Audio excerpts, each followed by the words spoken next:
Zagros is highly water-rich.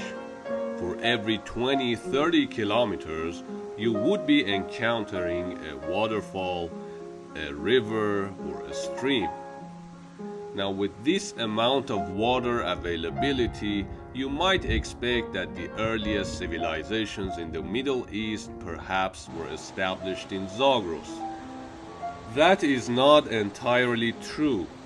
The most advanced civilizations of the Middle East preferred warmer areas, and they avoided the elevations. I am in the city of Susa, one of the most ancient cities in the west of Iran, close to 6,000 to 7,000 years of history.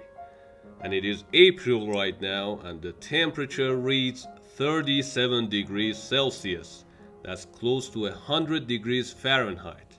This place is hot, and it gets worse during the summers. Well, in the old days, in the ancient times, it used to be much cooler.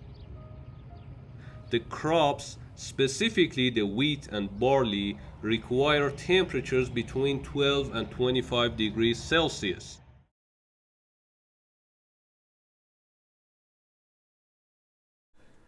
The soil is made up of three types of particles: sand, silt, and clay. The sand is the largest of these particles, and clay is the smallest of these particles.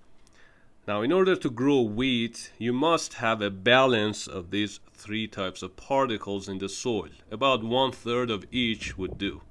That's because if you have too much sand and too little clay, the water and the nutrients will leach through the soil, and there won't be enough to be absorbed by the plant. If you have too much clay and too little sand, the soil will become waterlogged. That means oxygen will not be able to penetrate through and reach the roots of the plant.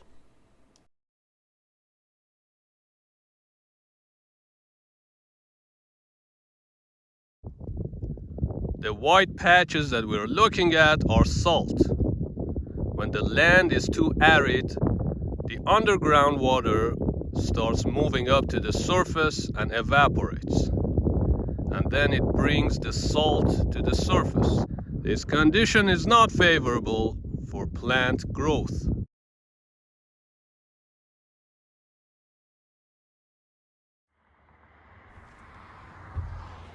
You may notice that this river is turning, and as it turns, it slows down. And as it slows down, it deposits the minerals. The minerals are deposited in the surrounding lands. Please notice that the farmers have cut down the trees on the left side of this river.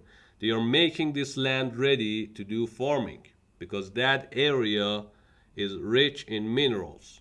They can grow crops with high yields.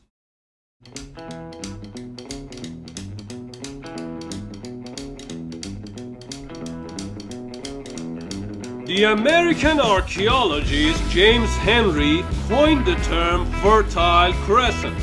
He referred to a land in the Middle East which humans began experimenting with the cultivation of cereals such as wheat and barley. Look at this map. Here we have Egypt and the Nile River, East Mediterranean, an area called Levant, Mesopotamia, yeah baby, the Euphrates River and the Tigris River. And here we have a land called Elam. It lies in between Zagros Mountains and the Persian Gulf. This section I will call Lower Mesopotamia. It will become the home to one of the most advanced civilizations on Earth, the Sumerians. And on the top, we have Upper Mesopotamia. On the right side, we have Elam, and it will become the home to an ancient civilization called Proto-Elamite. And here, Egypt. And Egypt needs no explanations because everybody is talking about Egypt.